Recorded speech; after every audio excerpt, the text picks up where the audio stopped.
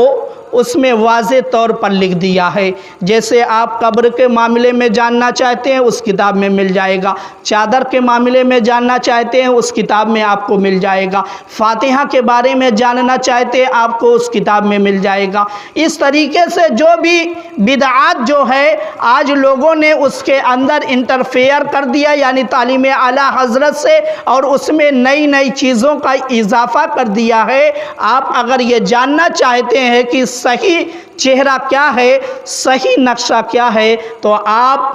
احکام شریعت جو ہے اپنے گھر پر لے آئیں، جس کی قیمت جو ہے مشکل سے 100 روپے سے 150 روپیہ ہے، اور بہت آسانی سے آپ کو مل جائے گی۔ آپ احکام شریعت کو لائیں اور اس کو پڑھیں، اپنے بچوں کے سامنے پڑھیں، اپنے بچوں کو بھی سنائیں اور خود بھی سنیں، اور اس پر عمل کرنے کی اپنے بچوں کو بھی تاکید کریں اور خود بھی عمل کریں۔ اور ایک اعلان میرے مسلمان بھائیوں سن لو،